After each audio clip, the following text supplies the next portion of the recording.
of Shmini this morning begins by recalling a tragic incident, one that marred the installation ceremony of Aaron, the Kohen Gadol, and his sons as Kohanim. The focus of this text and subsequent Torah readings in the coming weeks concerns, as we see throughout the book of Vayikra, the avoidance of ritual impurity called tum'ah, which would separate the Israelites from contact with God and God's sanctuary. Our Torah portion picks up ultimately after the tragic deaths of Nadav and Avihu, Aaron's sons, whom we're told brought Eish Zara, an alien, a foreign fire into the tabernacle, highlighting again the importance of the Kedushah, the separateness and sanctity of that temple. I'll have a little bit more to say about that episode during my Dvar Torah this morning. Beginning with the third Aliyah, we have the most complete description of the biblical laws of kashrut. We're taught to avoid eating many animals, including crawling insects, hares, swine, bustards, storks, herons of every variety, bats. We're told that sea creatures must have fins and scales.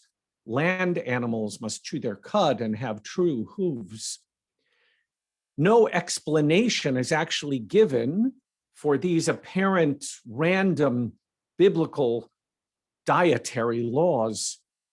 And yet throughout Jewish history, our sages have looked for underlying principles. And what many of these commentaries have in common is an acknowledgement that whatever the rationale might have been behind the laws of kashrut, what we eat has an impact on how we live, reflects our values. Creating those boundaries in our eating teaches us to eat mindfully and to carefully weigh the impact of our food on our bodies for those that are unable to satisfy their need to be able to eat, to live, and realize the problems of food insufficiency and the impact on that in our communities and in our world. Please follow along as we chant from the Sefer Torah as I turn it. For this morning is taken from 2 Samuel. To put a little bit of the background of this Haftarah in context, King David's wars with the Philistines had ended in victory for Israel, and now with peace reigning at last, the king wanted his long exiled Ark of the Covenant brought to Yerushalayim, to Jerusalem.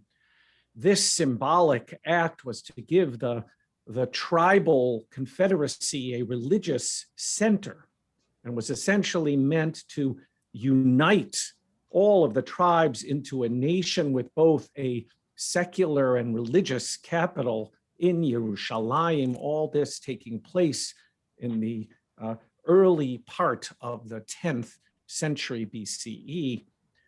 Both our Torah portion of Shmini and the Haftarah report tragic incidences involving the tabernacle and the ark, respectively, and both portions have raised so many questions and commentaries over the years. Why did Nadav and Avihu in our Torah portion and Uzzah, as we will see described in Haftorah, die? What exactly was Uzzah's transgression? There are many, many dozens of commentaries. The fact is, the storyteller as well as the audience, those who were listening, had a deep sense of awe when it came to God. And it was this ark that represented the divine presence. And so, as we'll see, touching it even haphazardly, even innocently, was in a sense like playing with fire. The Eish Zara we heard about in the Torah portion. It's interesting that in Hebrew, this awe is expressed by the word fear, Yirat Hashem.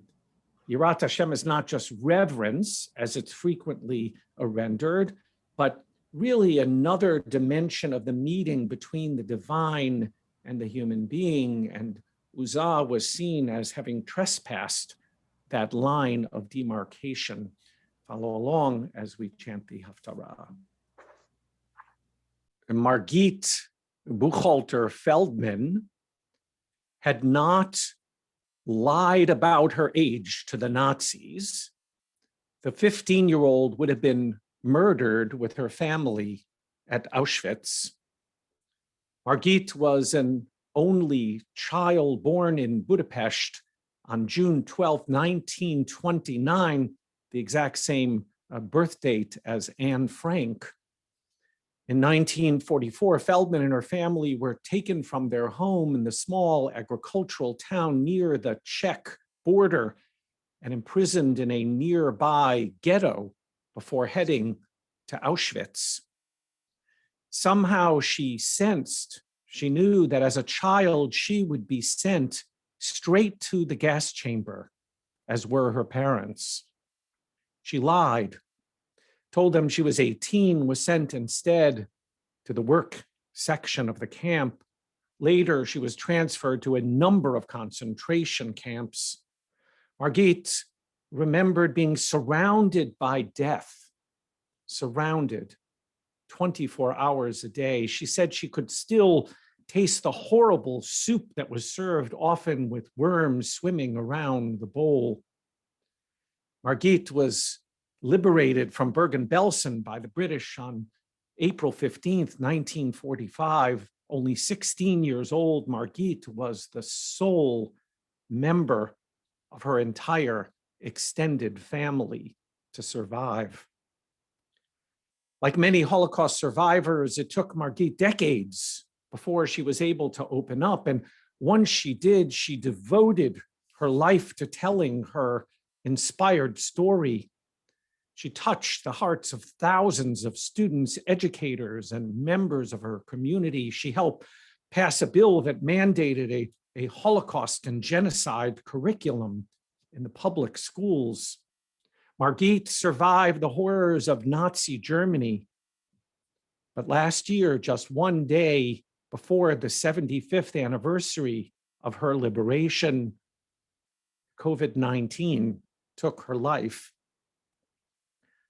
I've often said that in less than a generation, it's likely that there will no longer be Holocaust survivors who are able to provide first-hand testimony to the dark truths of the Holocaust.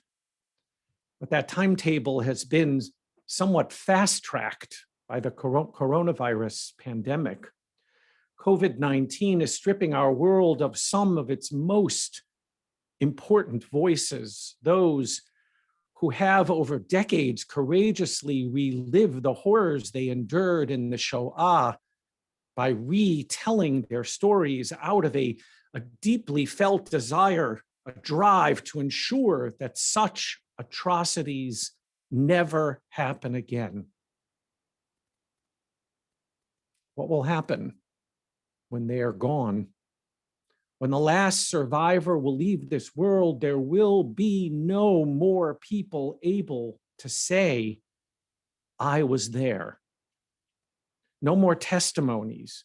There'll be no one to show that tattoo on their arm, no one to stand up and contradict the Holocaust revisionists. Recent polls show an increase in anti-Semitism around the world. We know that. They also show a lack of awareness among adults under 40 about the Holocaust. The Claims Conference not so long ago polled 1,000 adults, and what it said was the first 50-state survey of Holocaust knowledge among millennials and Generation Z. It showed that nearly half of the respondents could not name a single one of the concentration camps or ghettos established during World War II. More than half were unable to identify Auschwitz, Birkenau death camp, and 11% believed that Jews caused the Holocaust. What will we do when the survivors are gone? In this morning's Torah portion, we read about the deaths of Aaron's sons, Nadav and Avihu. The two brought what the Torah describes as an Eish Zara, a strange fire, to the altar of the tabernacle. Fire came down from heaven and consumed them. And when he learns of his son's death, the Torah says, Vayidom Aharon. Aaron is silent. Vayidom Aharon. There are some commentators that suggest that Aaron's silence is an expression of the depths of his grief and the loss of his sons. But I'd like to suggest a slightly different way of reading this text. It may be that with these two words, Vayidom Aharon, the Torah is castigating Aaron for his failure in an important moment. Perhaps, in fact, Nadav and Avihu did not deserve to die. Perhaps Aaron, their father, should have stood up and protested their unjust death. The word Vayidom, which means and he was silent, contains within the word dam, blood.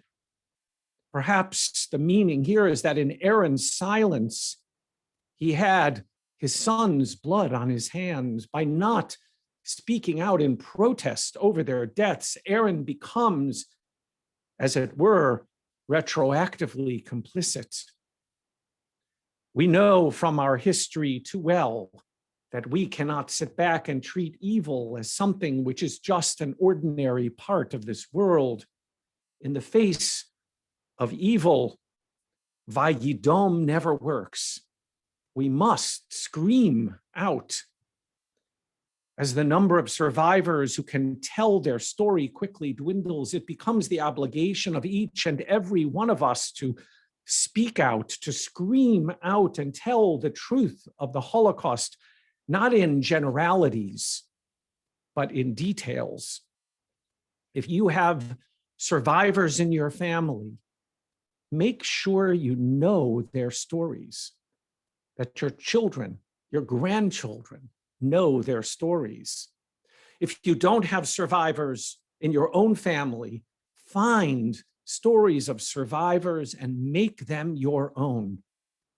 Either way, memorize them, internalize them, share them with the world, because you and I very soon will be the only ones left to testify. As we commemorated Yom HaShoah this week, we again realize the distance that separates us from that event. We're in the midst of a transition between lived history and historical memory. We, non-witnesses, have lived in the presence of witnesses. What we have learned and heard and read can be transformed into action to build and rebuild the Jewish people, to better the world, to prevent genocide, and to alleviate its suffering and heal its victims. I'm sure everyone here this morning is familiar with the moving poem, The Last Butterfly, which was written on a wall in Theresienstadt.